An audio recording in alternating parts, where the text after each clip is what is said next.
Hello, everybody, and welcome to a webinar, an amazing webinar in the Intrinsic webinar series.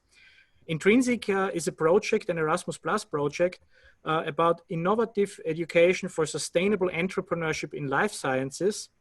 And I have the great honor to announce Norris Krueger as a speaker today. And when I went through his literature, which I did since months, I found in 1998 already his idea that we have to look at non-economic opportunities in more depth. So he was an early adopter of the idea of having a broader understanding of environmental entrepreneurship. And finally, in 2005, he wrote the paper about sustainable entrepreneurship. So as in many fields in the, or areas in that field, he was an early adopter. So it's really a great honor to have him here. So thank you, Norris. That's really great that you are here. The other thing is we are having an interactive, or Norris also said he wants to have a kind of an interactive presentation. So if you have a question during the presentation, please put it into the Q&A section, and I will try to inform Norris that there will be, or there is a question, and he will pick it up also during the presentation to answer it, because he wants also to have people engaged throughout the presentation. But also we will have at the end of the webinar about 15 minutes, or as long as Norris is also available, the opportunity to discuss things that come to your mind. So please put them into the Q&A section, and we all have the great opportunity to learn today from Norris Krueger. Norris, the floor is yours. All right. Well, the journal special issue on environmental entrepreneurship started, there's actually a good story to that. I was at a conference, and my consulting business at the time was called Entrepreneurial Strategies. And the guy was an editor of a journal who was looking for special issues, and they had misspelled my name tag to say environmental strategies. And I just thought that was sort of funny, because I had an interest already had an interest in this. And he came up, he was a little tipsy. He goes, "Hey, can you do a special issue on environmental entrepreneurship?" "Okay, thanks." And I'm just going, okay. And solicited manuscripts. And we had so many good manuscripts that we ended up with 2 special issues on it. But it was a bit ahead of its time. It was kind of confusing. People were saying ecopreneurship, they were saying sustainable entrepreneurship, rarely, and environmental entrepreneurship, and triple bottom line entrepreneurship. But it was fascinating because it's a special issue in not a great journal, but a couple of the articles from those journals are still getting cited today, and the authors are pretty happy. But it really took a few years, but it sort of set off this thinking of, is great entrepreneurial thinking needed to address a sustainable enterprise? That you're not just trying to create opportunities that are purely economic, but they are all economic, they're social, they're environmental, that they're looking at different kinds of stakeholders. How do we create rents and positive externalities for all of our stakeholders? Because that's the business that people want. When I teach a class, I ask students, okay, well, would you like to be the kind of business, the kind of organization that everybody wants to buy from, that everybody wants to sell to, that everybody wants to work for? Everybody wants them in your neighborhood. And they go, yeah, okay. Where can we find them? I say, you've got to go build them. And that's usually met with blank stares. But usually getting the point is, how do we, the more I explore the entrepreneurial mindset, the more I find that I think there's a room for a great deal of hope. And it does touch on a lot of other things.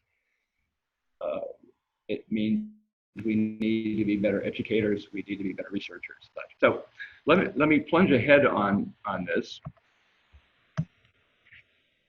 Let's see, give you a quick preview. I will briefly touch on the shameless introduction, since Andreas has made me already sound smarter than I am. I'm grateful. Talking about the mindset, sort of the basics of education, and some interesting lessons from practice, I think, are worth exploring, because that if you're going to develop intentions, if you are going to develop the mindset, that the better we are at delivering the goods on the education side, to fostering great entrepreneurial learning, the better off we are. I want to touch on assessment. Another shameless plug for a project I was involved in, the EPIC project, and some opportunities and some research thoughts, if that's what people are interested in. That, well, for the researchers there, that we live in these horrible pandemic times, but maybe there's never been a better time to be an entrepreneur, never been a better time to be researching it. So, who am I? Blah blah blah blah blah blah. Most important is really the last line. I was looking at the people attending, and already some just absolutely tremendous people like Nigel Adams and Buckingham, Andy Penaluna from Wales, Alexandra Janeska from the Republic of North Macedonia. Very excited to see that, and also howdy to Ibrahim Hamouda. And I suspect more have joined the call. I will try to give you as many shout outs as possible, but those are 4 names you should know. I botched the slide a bit,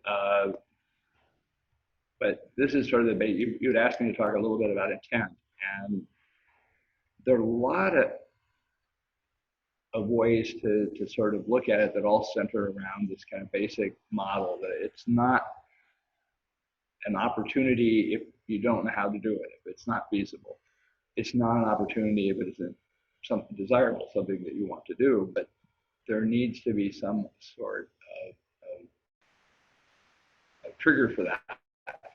And one of the things that my late mentor, the great Al Shapiro, had thought was, people see opportunities, what makes them create their intent, their intent. Now, that arrow for propensity, that could be there, it could be between intent and action.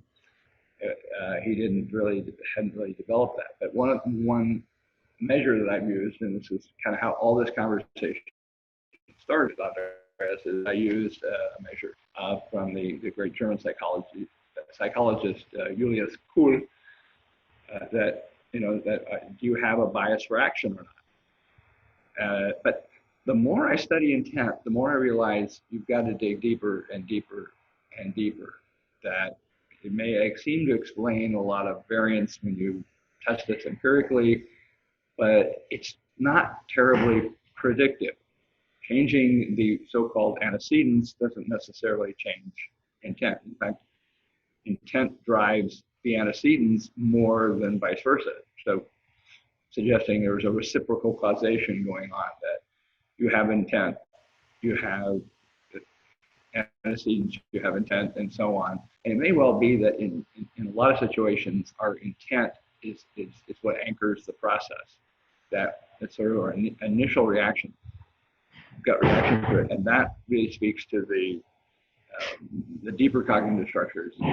It speaks to really looking at, you don't have to be a neuroscientist to get a sense of these deeper cognitive structures matter a lot. Already had an argument today at 7 in the morning over what is the mindset. Somebody had an incredibly stupid definition of it. Maybe it's not stupid, maybe it was just because it was early in the morning, but it was very self-serving in that a lot of the research is, whatever it is I'm measuring must be the mindset. Something changed, that must be the mindset. And we have to be very careful with in terms of our research. But a lot of the great definitions, like Dean Shepard and his colleagues have been circling around has to do with action, is that people are seeing and acting on opportunities. I think we need to dig deeper. We have to, in fact, dive a lot deeper to start understanding that. And the pioneering work of Ronald K. Mitchell, look at it, there's just, he was doing this way ahead of his time, talking about scripts and schemas that reflect what is an expert entrepreneur? What does their brain look like? And you can't observe scripts directly, but you can see cues.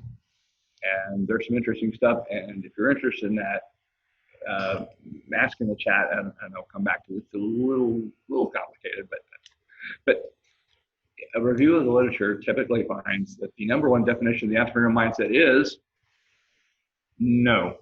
They don't really define it. The same is true for entrepreneurial ecosystems. We're getting better, but if you're looking for a research opportunity, this is I think an interest in getting at its essence, the essence of the mindset, and it's still very fruitful.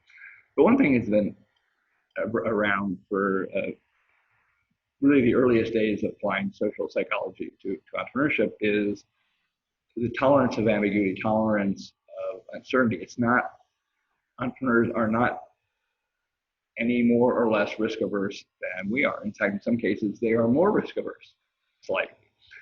But they are willing to embrace uncertainty, and in a way that most people can't, because they have to. A lot of this is, there may be a chicken and egg. A problem here are people, entrepreneurs, because they are highly tolerant of uncertainty, or does being an entrepreneur make you that way? And that's another interesting research question and a practice question, and an education question that I think is really important. That a bias for action, an action orientation of some sort, seems to be consonant with entrepreneurial development, but that again is, do you become an entrepreneur because you're action oriented? That is it something that we develop as entrepreneurs, or do we have it developed and then, okay, I get it. But there are some other facets that keep showing up in the literature, and at least my own research seems to be finding that most of these are true, is the ability to connect the dots. There are a couple of different constructs like cognitive flexibility that speak to the ability to be able to see dots they're far apart, they're moving, they're fuzzy. This is something that entrepreneurs seem to be very, very good at, and this is especially true in a setting where you're trying to deal with multiple outcomes, that you're trying to maximize, trying to optimize economic return, social return, environmental return. That it's something that it's not easy to measure. You can only measure it indirectly, but things like, but there's something if you've noticed sort of a pattern here, that these are not just entrepreneurial traits. These are great life skills that really matter in any walk of life that you might choose. So that's kind of an exciting thing to think about, but it also is a cautionary tale. That to be successful in entrepreneur, you just need to be better at being a human being. That might seem like an arrogant thing to say, but it might actually be true. For instance, self-regulation, that being able to control your emotions, be able to delay gratification, a lot of pieces of that self-control, self-management is really important. And a lot of those are skills. It's not wiring. It's something that we do acquire. Again, speaking to the multiple outcomes, cognitive complexity, and this is really hard to measure easily. You're not going to give a test to a bunch of students without driving them completely mad. The Stroop test, there's something called the Stroop test. It's a live audience say, how many have heard of the Stroop test? But the test involves, you put the word red, R-E-D, on the screen, but in green, but color green, and say, what color is that? And people are likely to say red, even though it's colored green. That's that again. It's something that it speaks to. It's been linked to humans' working memory. And this is one of the really intriguing insights that studying neuroscience has helped. Theoretically, we can hold in our head 4 to 6 chunks of knowledge. And does being an entrepreneur actually help expand your working memory? Or is it, or is especially triple bottom line entrepreneurs, sustainable entrepreneurs, by necessity, do they have this greater working memory? That's something that I would love to experiment on, but beyond my capacity. Now, there's some other things that pop up on in the literature. One is entrepreneurial self-efficacy, which is probably not a mindset thing. It's more related to skills. And the one I find is hilarious is this notion of grit.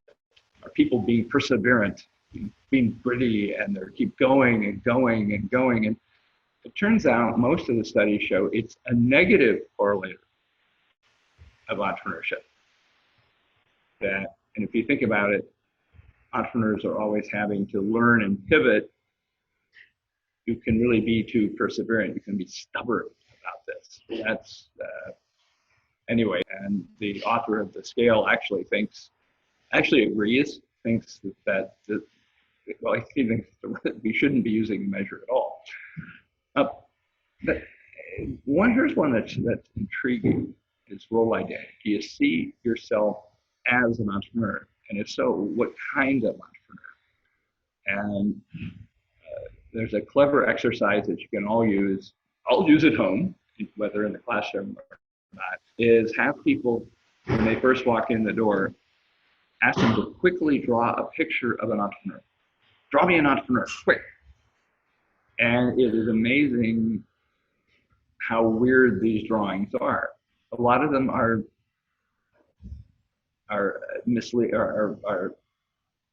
off base, that show someone holding a bag of money.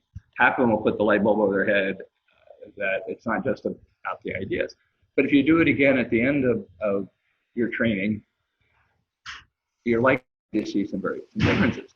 But one thing this is very good for dealing with studying subjects who are out working with people who don't read and write. I have a friend who's working in Jordan with women entrepreneurs who are refugees from Syria. They do not speak English. They can speak Arabic, but they don't necessarily read and write it. And when she asked them to draw an entrepreneur, they wouldn't stop after 30 or 60 seconds. They kept going and drawing, and basically it was their self-identity that they were drawing, and they were being an entrepreneur out of sheer necessity. But the vision that they had was remarkably rich, and I wish I could share them, but privacy concerns and all that. But some of them were actually, I had tears in my eyes, standing in the middle of a hotel lobby of the Academy of Management, looking at these pictures, and I'm crying. And I'm sure some friends were completely baffled by that. But there are a couple other things. Having said all of these facets, that if you do great project-based learning, you get most of these outcomes also. So is our entrepreneurship training what makes people build this mindset, or is it actually the pedagogy that we're using? And that's, again, another interesting question that we need to work on. And I think the sustainability angle is the entry point for doing great thinking about that. So that's sort of exciting. Now, kind of back to really sort of the basics here, that what we're really talking about is transformational learning is sort of falls under the general heading of constructivism versus behaviorism. Behavioristic learning is you memorize and then regurgitate, memorize, lectures, quizzes, and all that. Whereas constructivistic learning changes not what you know, but how you know that. That if you're going to try to get one insight for neuroscience is if you're going to get from the mindset of a novice to the mindset of an expert, all the knowledge in the world isn't going to get you there. No matter how much you study chess, that's not going to get you from being a novice chess player to a chess master. You have to change how you see the world and how you structure that knowledge. And this is actually pretty normal for humans. It's less obvious as adults, but it's very obvious to children that as new knowledge comes in, we start readjusting that framework, those schemas, those scripts, those maps.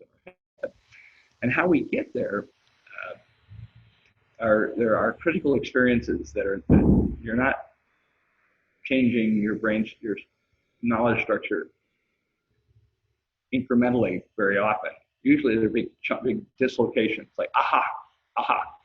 And we know from the leadership literature that the same thing is happening. You want to be a great leader, you have to, one, go through these great, these developmental experiences, and you also have to take away the right lesson. And that's where many of you are doing such great work, is making sure that students have these experiences and are taking away the right lessons. For instance, Norris, you were very successful. And I go, yeah, because I'm a god. And the dog looks at me and goes, nah. That we can laugh about that, but we don't learn very well from failures, and we don't hardly learn at all from our successes. That's why we need reflection. We need to have feedback from our peers, feedback from expert mentors in this process. And if you think about it, that's what happens in most of the truly great entrepreneurship programs. My usual joke is, okay, I want you guys to look at that. There will be a quiz later. I use this only because there is so much in education theory and practice that nobody knows about. And every time and there's so much in their world that we could be using both for practice and for research. Andy Fenelon is on this call, and every time somebody pontificates deeply and profoundly about design thinking, I just think of Andy and start laughing. It's like, I hate to think how long ago that he's been preaching this kind of thinking and getting it done on the ground in Wales and elsewhere.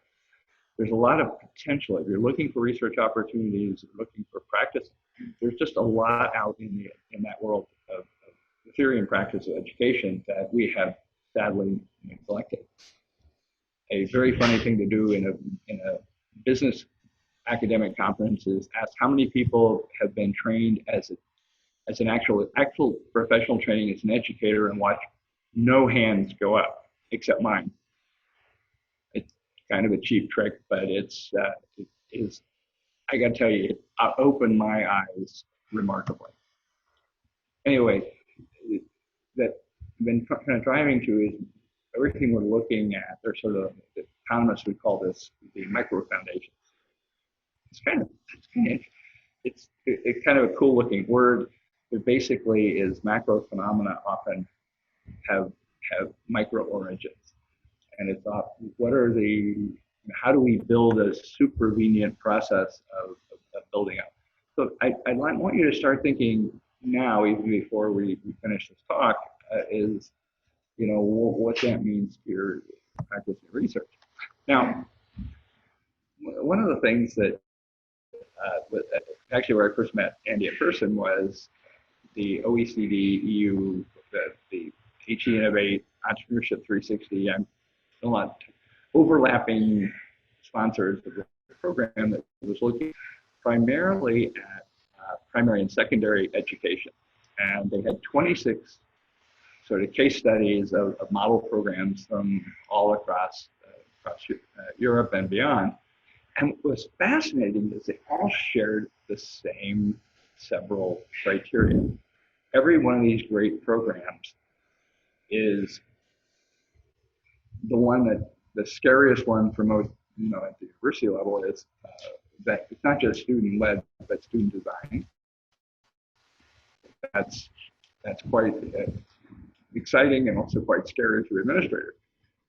That there's this co-immersion with the entrepreneurial community. That great education. It's not just that the students are out immersed in the community, but they find ways to bring the community in and be part of sort of blurring those lines.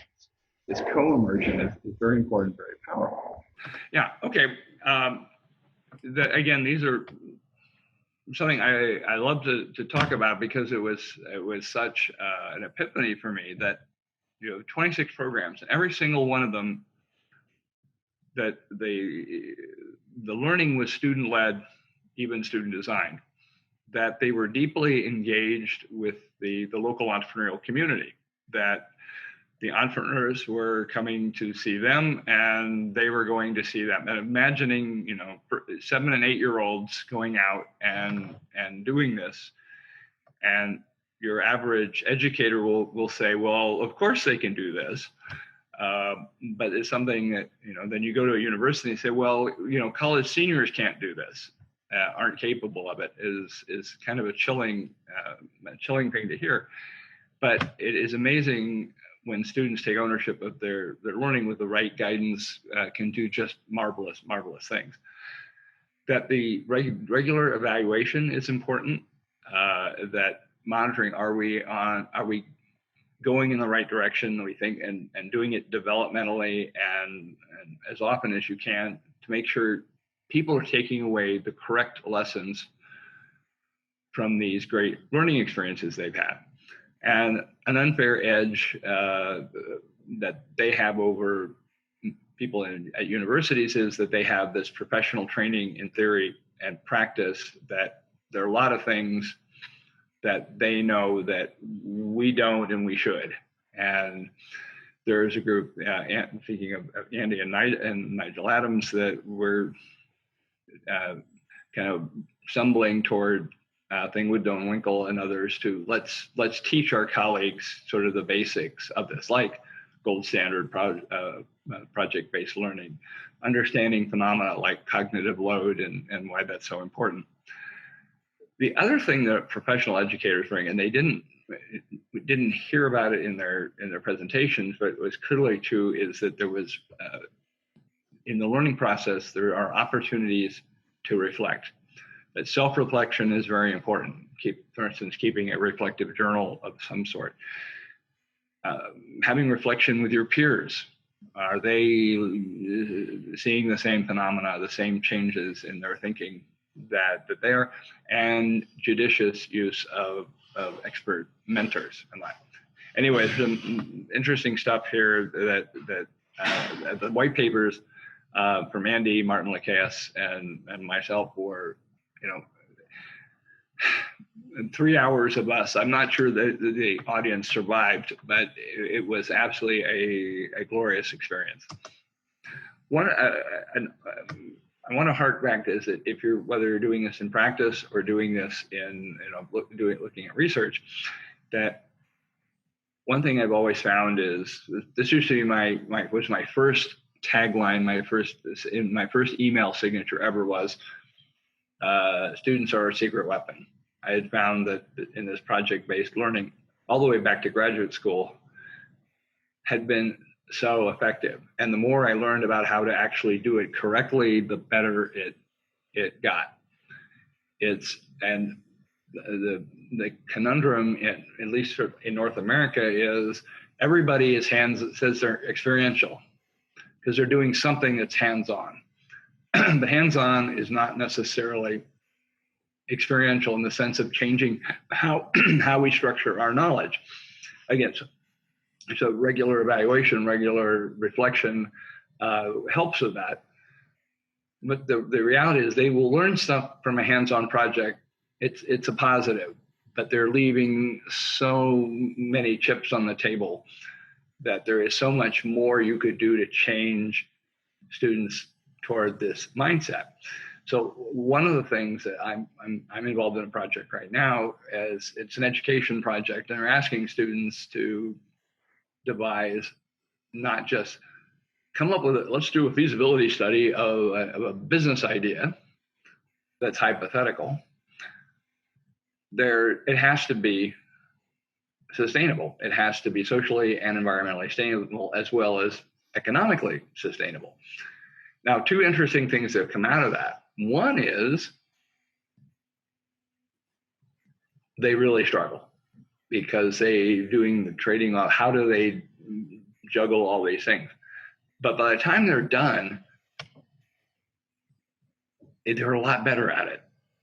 They get it at kind of a deep level. And more interestingly, these supposedly hypothetical sustainable business ideas, they're actually doing. It's like, wow, I'm looking forward to see how that plays out. But having people, it's not say, well, let's figure out an economic model, the business model that works, and then try to add this as social, add the environmental. And the reality is that if you start with the complexity, they will get there. But again, if you're looking for research ideas, this is the kind of thing that is very testable. I'm happy to talk about that if that interests you. There are some other interesting stuff that you can do if you want to get students out in the community. Is watching fourth graders mapping their local entrepreneurial ecosystem is hysterical because they can do better than adults because people won't lie to a 10-year-old like they will fib to an adult. There are some other interesting things. There have been high school students getting involved in Startup Weekend, and Startup Grind, Startup Huddle, all these separate Global Entrepreneurship Week. Which is third week of November. I highly recommend getting involved in that in some ways. Worth looking at. There's some other interesting programs out there. Teams is a project-based learning model that I had used, and every time I look at it, I wish I could redo it because I know so much more now. And there's just some other interesting things that I've just put links to. One thing I always I've enjoyed talking about, and it was a delightful process, is this insane project to try to develop a robust toolkit that universities can use to assess the impact of their entrepreneurial training. That the question is, what are we going to assess? And here's where the education research literature comes in very handy is, what should you measure? What is the impact you're having? Is it about, do they know more stuff? And the educational literature says that's not terribly predictive because you can only sample a small amount of the content knowledge. You can measure the change in skills, and there's a whole area of EntreComp, a huge initiative that Andy and others were also involved with, that has developed an interesting tool that you can use. How do we change? Can we assess the change in the mindset? And with all the different facets of the mindset, it's kind of hard to do that in a compact survey, but they're taking a stab at that. The fourth thing that the education literature talks about is, are you changing their behavior? And they're not necessarily obvious behaviors. There was a big program in the US where a foundation was funding schools to give entrepreneurial internships to students who would go and shadow an entrepreneur, would help an entrepreneur in a small business in the field. And they went back 5 years later, and almost none of the interns had gone on to start a business. They were like, but virtually every one of them, they were working for somebody else's startup. They were working for a small business, and they were all deeply engaged in their ecosystems. They were mentoring younger students. That was pretty cool to see, is that's the kind of behavior that matters. And Gabi and I were presenting this at, in Leeds, and Andy was there nudging us gently, is one of the schools said their external, talking to their external stakeholders was very illuminating, is what are they asking for? And some of them were sort of dumb, but the one I remember was they noticed that the entrepreneurship majors all got jobs. They all were employed a year after graduation, and apparently the school had a lot of majors of like puppet making that you're probably not going to get a good job as a puppet maker. But asking your stakeholders is something that the education folks argue. One is if they've got the money, you should humor them. But also you might be very pleasantly surprised at what you find that they're interested in. Anyway, drop me a note. I'm happy to, if you're interested in this tool. It's very easy to use, kind of fun, and it will make HE Innovate love your school. This is the EntreComp thing. Again, we'll have a quiz on that later, but a long, arduous process that I think came out pretty darn well. There's some other interesting things that are going on. That the accrediting body for business schools, the biggest one, the AACSB, has already mandated that schools demonstrate their impact. And the next step will be linking it to the Sustainable Development Goals. Most universities don't know that yet. They would freak out if they did. But what we're finding is that entrepreneurship programming, entrepreneurship students really have a nice fit to that you can make the case for each of the SDGs, that you can see the entrepreneurial edge, the entrepreneurial angle in terms of how how you can implement that. And there's other, but I think one of the other two items on it is basically there are efforts to try to improve the caliber, the training and as professional educators.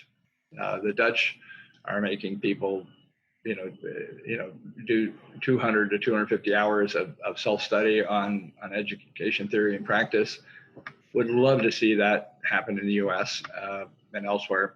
There's the higher ed academy model I'm not as familiar with, but basically you're trying to create master teachers and super master teachers and super duper master teachers. Again, I think very, very promising. The UK is trying to take teaching relevance, not just research relevance, but teaching relevance very seriously. So I think there are a lot of opportunities, one, to study these processes, but also figure out in your own countries, how could you implement that? A final thought is you're not operating in a vacuum, that there is an ecosystem, an education ecosystem that is surrounding you, that understanding who your stakeholders are, especially now, with sort of the twin phenomena of the rapid digitalization of the world. Everybody, we don't say digital entrepreneur, we just say entrepreneur pretty much anymore. That we could get a lot better at understanding our stakeholders if we step back and take a look at them. You've got a program, it's time to just like every entrepreneur in the world is rethinking their business model and questioning every assumption in that business model because of this new world of the pandemic and plus digitalization, plus all the other things that are going on, that it's worth it for us as individuals, as programs, to assess their stakeholders. I've started doing that for just me, and I've already been startled at how wrong I was about some of our assumptions. Anyway, there's a lot of interesting stuff there. Another study I was on, this OECD thing, was giving a shameless plug to, but the OECD at least used to be in the business of going to a region and studying what's going on with their entrepreneurial development, understanding particularly how higher ed fits in. So it might be worth contacting the OECD and scam them into doing a study on your region. I have hinted to this to Alexandra and Macedonia that I think that would be a perfect kind of thing to study, particularly if we can do it on the ground after the crisis has passed. Anyway, oops. This was a really cool cover of this study, but it was fascinating again how candid people were in sharing this. And studies like this, they've got several of these, one on Ireland, good one on Ireland, that are worth looking to see ideas you can steal for your community, your country. That on the research side, and Andres asked me to speak a little bit to that. I was part of a systematic literature review that was published on the impact of entrepreneurship education. And looking at a couple hundred studies, boiled it down to, I think, 104 studies. And how many do you think were general, you could actually safely generalize from? Oops, 4. I mean, it was just frighteningly how mediocre these articles were. Even though they were at good conferences, good journals, people were publishing stuff that would be a desk reject at an education journal. It was quite frightening. And when we were starting talking about the results, people called up, says, "Is my study the one of the 4?" And fortunately, the 3 people who called, they actually were, they were one of the 4. Thank goodness. But that we're not doing great. We're not really doing great research. That for a lot of reasons. A lot of it is that it's just convenient sample, convenient measures. Very often there's no pre-post, there's no control group.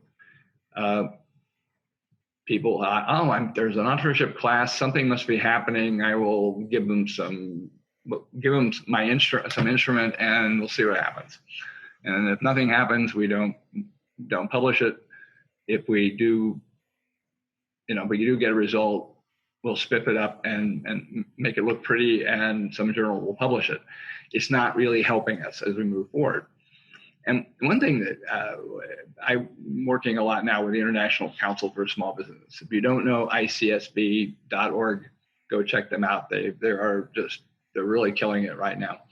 But again, if there's a live audience, I'd be asking, do you know what I mean by weird?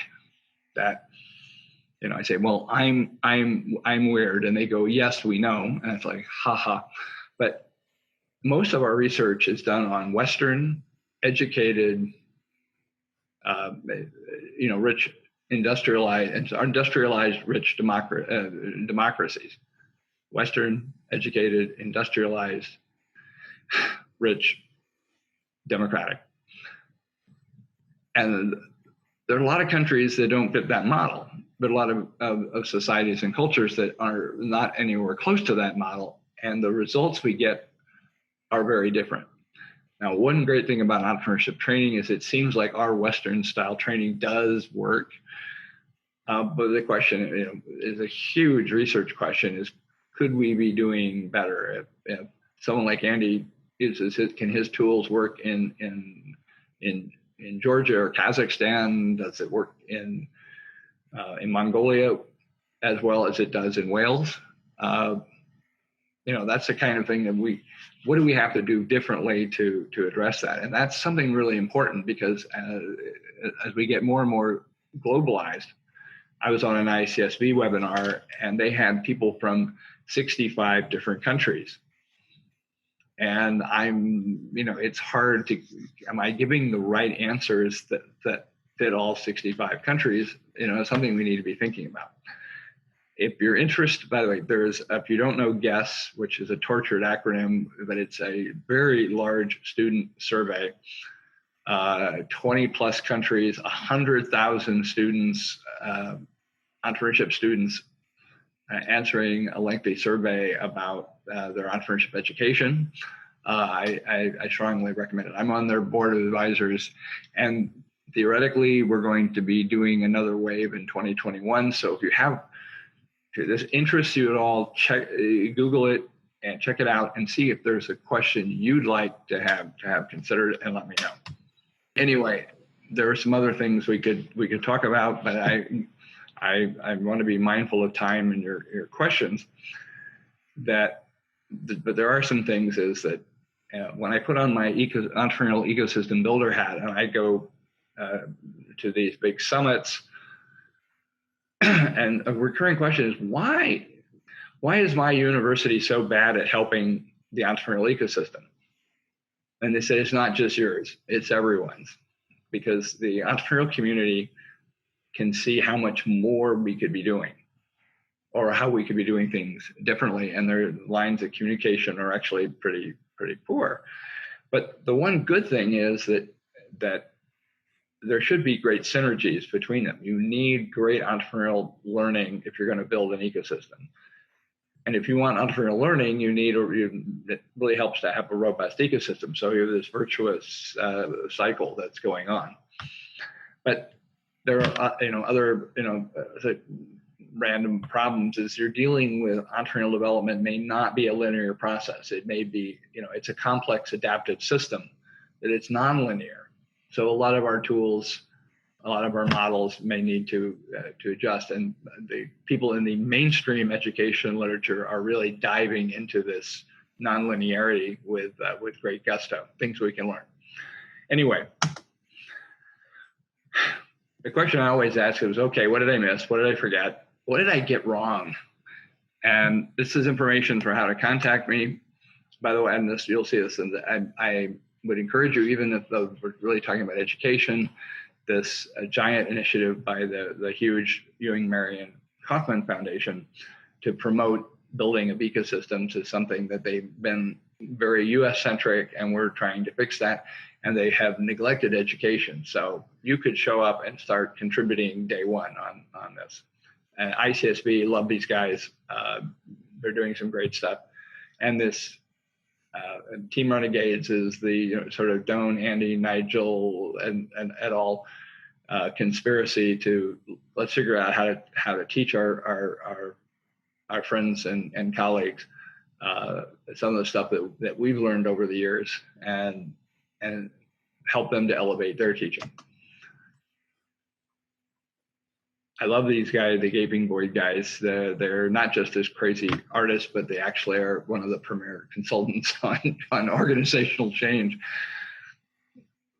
But I do mean I love the audiences for these talks, because they really are the best. They're just staggeringly talented people, and if you're into statistics, that might tell you something.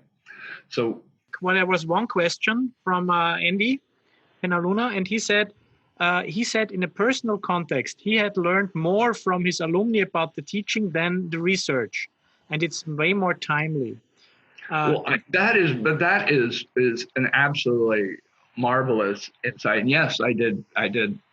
That's one of the things I missed is schools aren't very good at reaching out to their to their alumni, and that tracking down a fourth grader who's now in the 8th grade might be really insightful, but in terms of university level programs or public and private training initiatives, that it can't be that hard to track them down, but it's going to take some work, and it's also asking them the right questions. And so I would ask a question back to Andy, and he can maybe put it in the chat, is what's the number one go-to question you want to ask your alumni?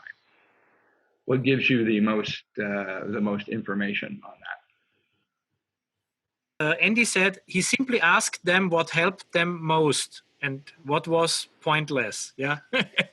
So he simply asked them what helped them most. It was an open question, and then he learned from them what was the good things in the education. Yeah. And it's such a simple and powerful insight. Maybe Andy should be a design educator. For those who know it, he's demand. Yeah. And it's even though he plays guitar, we'll forgive him that. Yeah. It is so simple as simply asking. And actually, there was a study of Babson College years and years ago. They decided to track down their alumni, and they asked them which courses helped them. And of course, they said they were good alumni, and they said all the classes helped me except these. And it was you could see that the more experiential the courses were, not just hands-on but experiential, the more impact it seemed to have. And nobody liked accounting, apparently.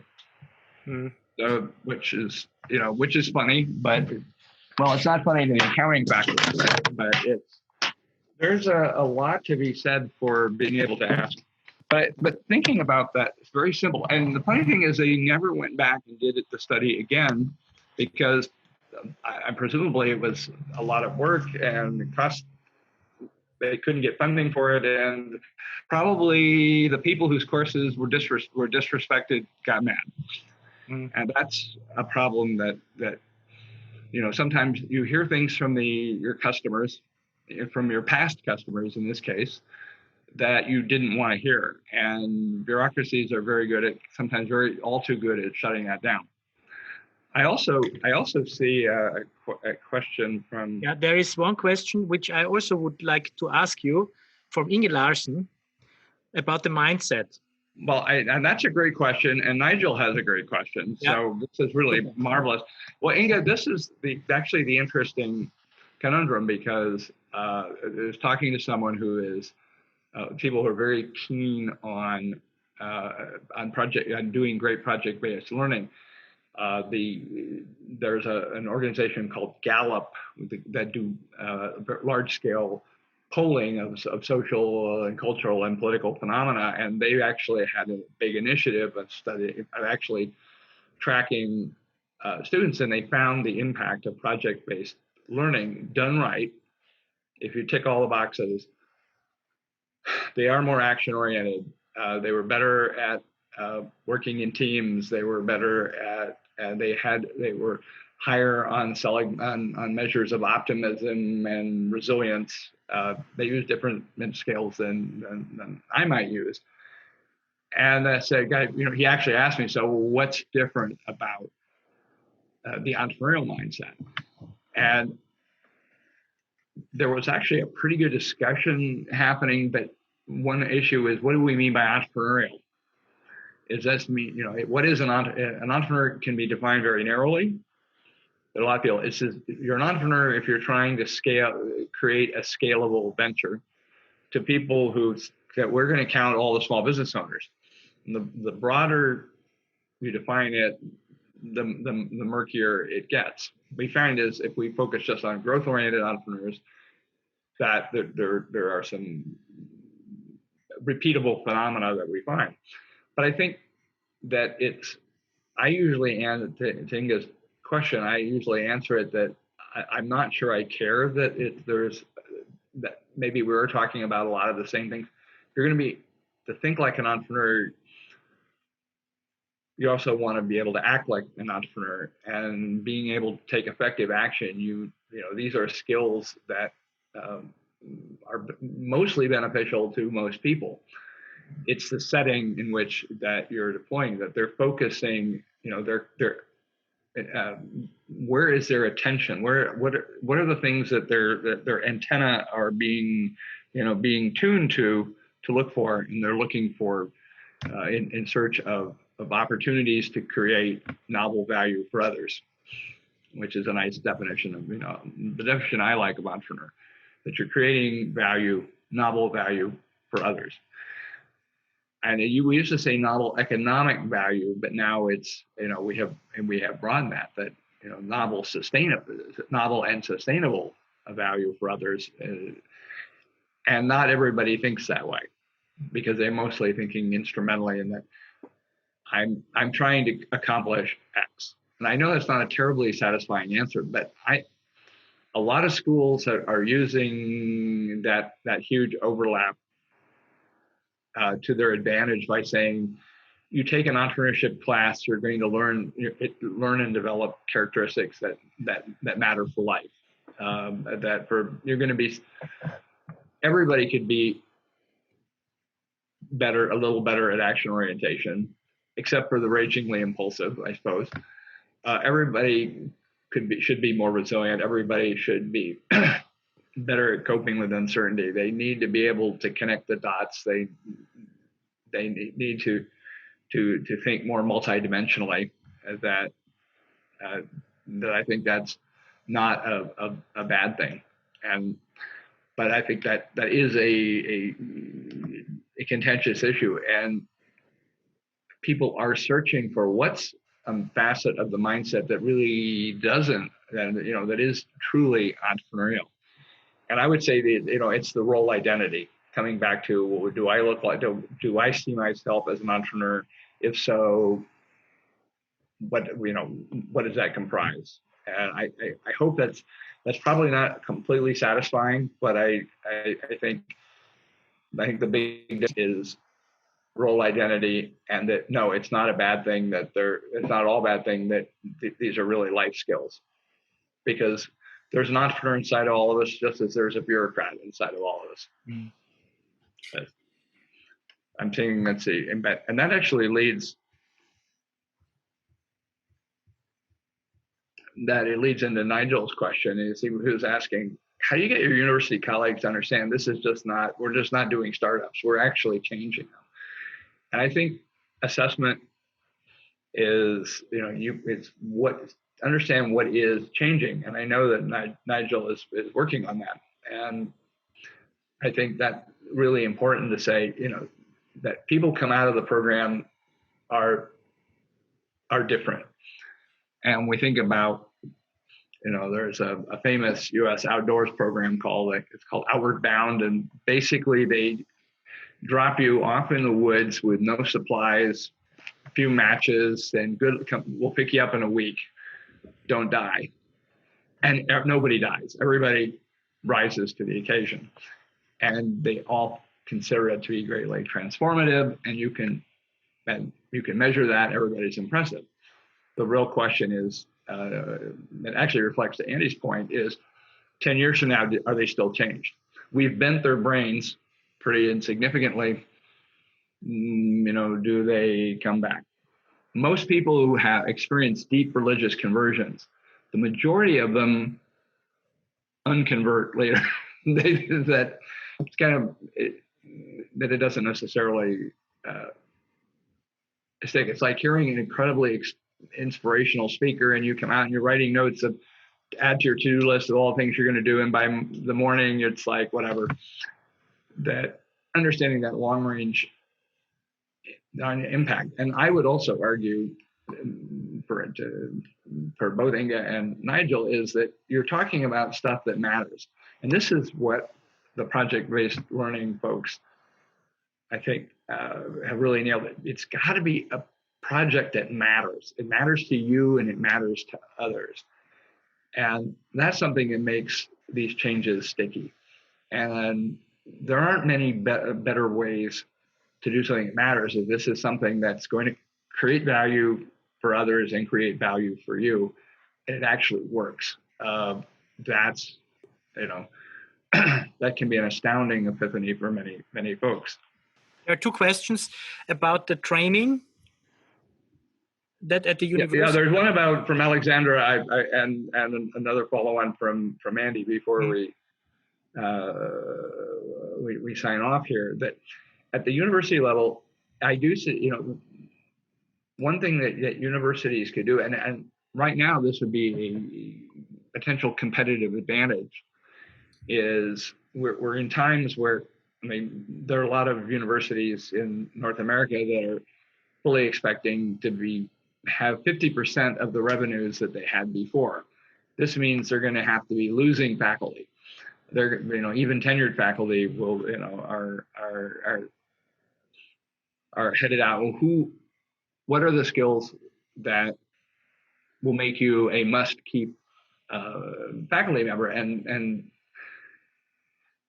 they're not going to look at teaching evaluations. If you can, then simply demonstrating that you are getting more training as an educator, that's something that you can put down, in writing, in black and white, and demonstrate that, just like showing you've got publications.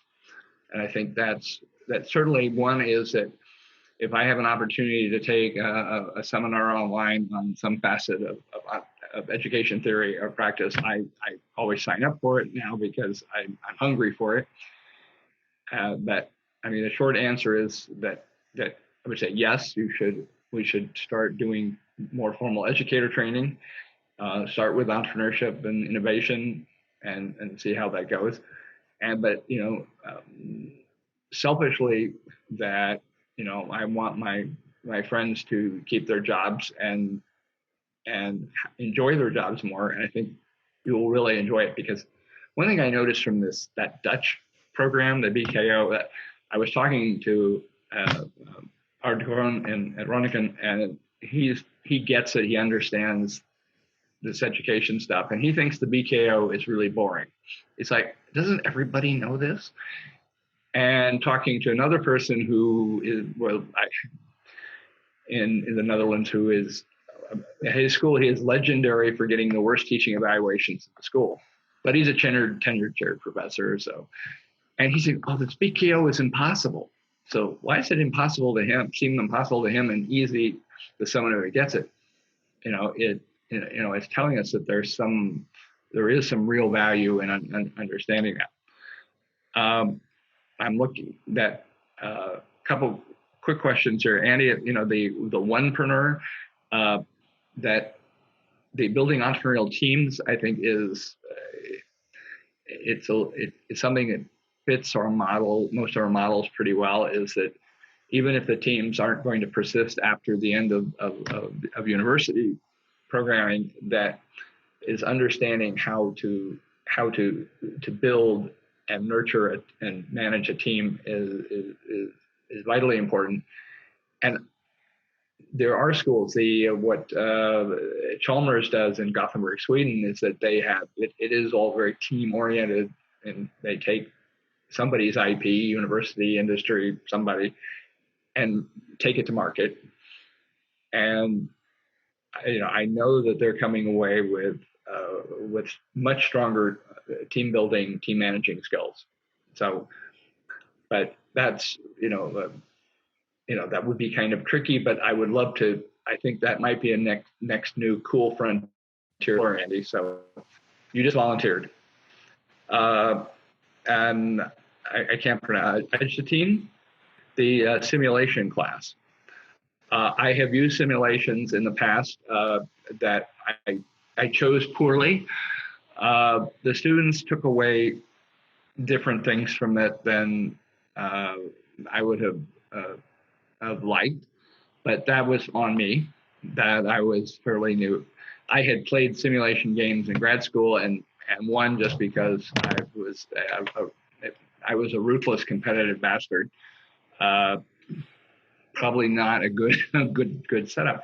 There are some very good simulations out there, but it comes back to, are they taking away the right lessons from their experiences? That experience isn't enough. They've got to take away the right lessons. And again, a shout out to the leadership literature that has been in the past very focused on what are the right lessons. Like there's even a book, The Lessons of Experience, by Morgan McCall and others. You can, I know it's a good book because I've had 4 copies and all 4 have been stolen. So it's probably a good book.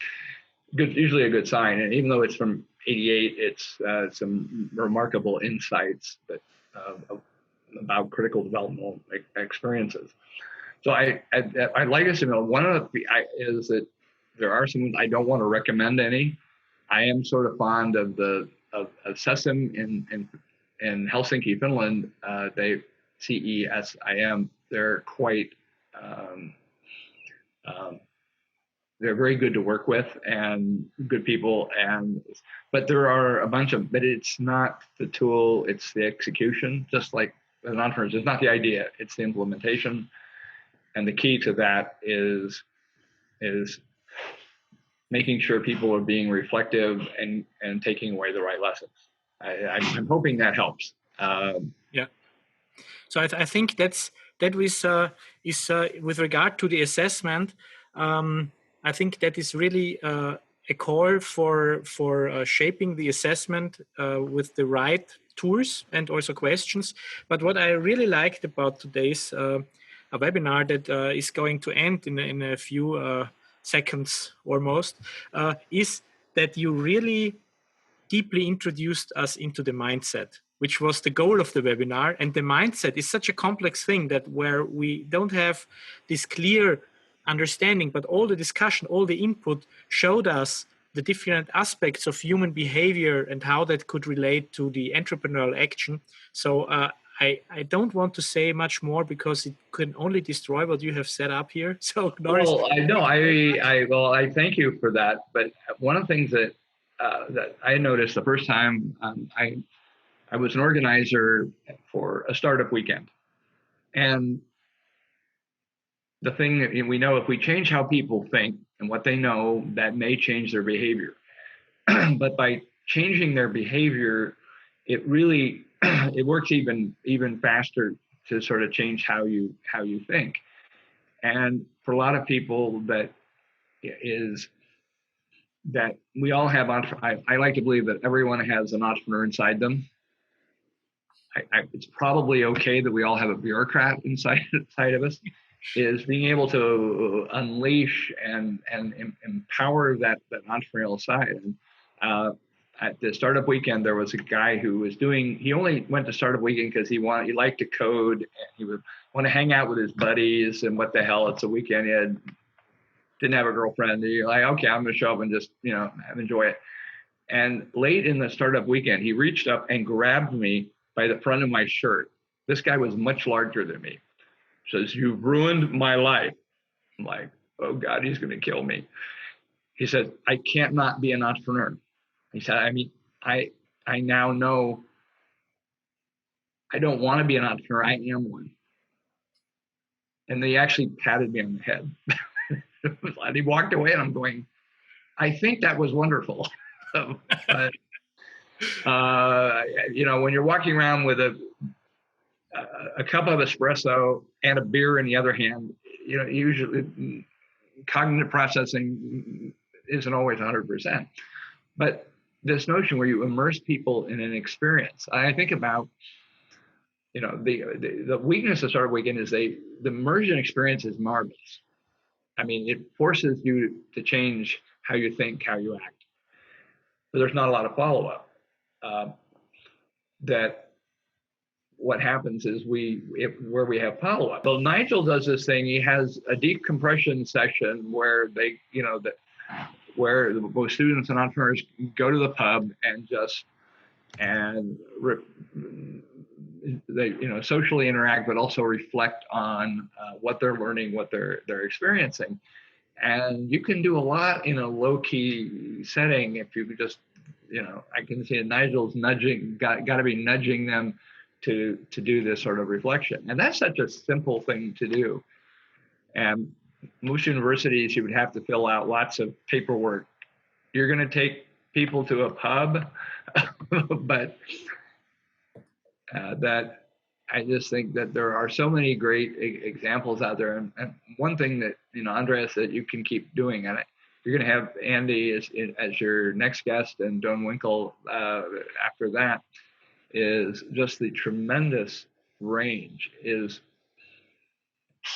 that the encouraging thing is figure out what works for you and works for your students, your entrepreneurs in the community, and just find ways to build that co-immersion and give the students as much help as you can. That when I was at Boise State, our students were actually helping our large federal research lab work on their tech commercialization. They were writing reports. Sometimes the same project, same technology was having a report done by McKinsey, and they paid $15,000 for. Our students did it for expenses, and sometimes our students were as good as McKinsey. And these are B students at a B university. They shouldn't be able to do this. But you give them the right tools, That's a great thing I love about entrepreneurship and innovation is you give folks the right tools, whether they are, they're students who more interested in beer, or they're refugees who are illiterate, anywhere in between. Give them the right tools, and humans will do astounding things. And a lot of it is, as Andy probably would say, is to not limit them. And it's scary. It's scary, but it's time to get out there and do that, and figure out what the tools are out there. There are huge resources out there that are out there for free, like the Epic tool, like the INTRINSIC tool. There's just so much out there. There's a lot of crap. There's a lot of garbage out. Like those, the research. Most of the research is unacceptable, even though it did get into journals. So that tells me if you can do something better. I don't know if Alexandra Janeska is still on, but they published something. A paper I saw, I'd seen it presented at a conference, and she seemed shocked that I thought it was brilliant because it was actually done right. It was research done right, and got it published in a journal of Small Business Management. And it's just comparing formal and informal training, and it's bloody marvelous. So great research can be done, and you don't have to be at Harvard to do it. Super. Okay, so Norris, thank you very much. Thank you. I'm sorry about the various tech issues. I should have changed the angle where I'm sitting so the sun would be behind me and I'd have a halo. But I appreciate the opportunity, because I think what INTRINSIC is doing is such a great initiative. And there are a lot of initiatives that are like, okay, they're not bad, but some have such potential. And I think this is one of it. So thank you very much. If any of your bosses at INTRINSIC are listening, give Andreas a raise. Thank you very much. I know it won't happen, but anyway, and thanks to the audience, the great questions. Inga, nice to meet you. Great to hear from Nigel and Alexandra and the ever amazing Andy Benaluna. Just an absolute delight. And contact me, let me know, and I will shut up.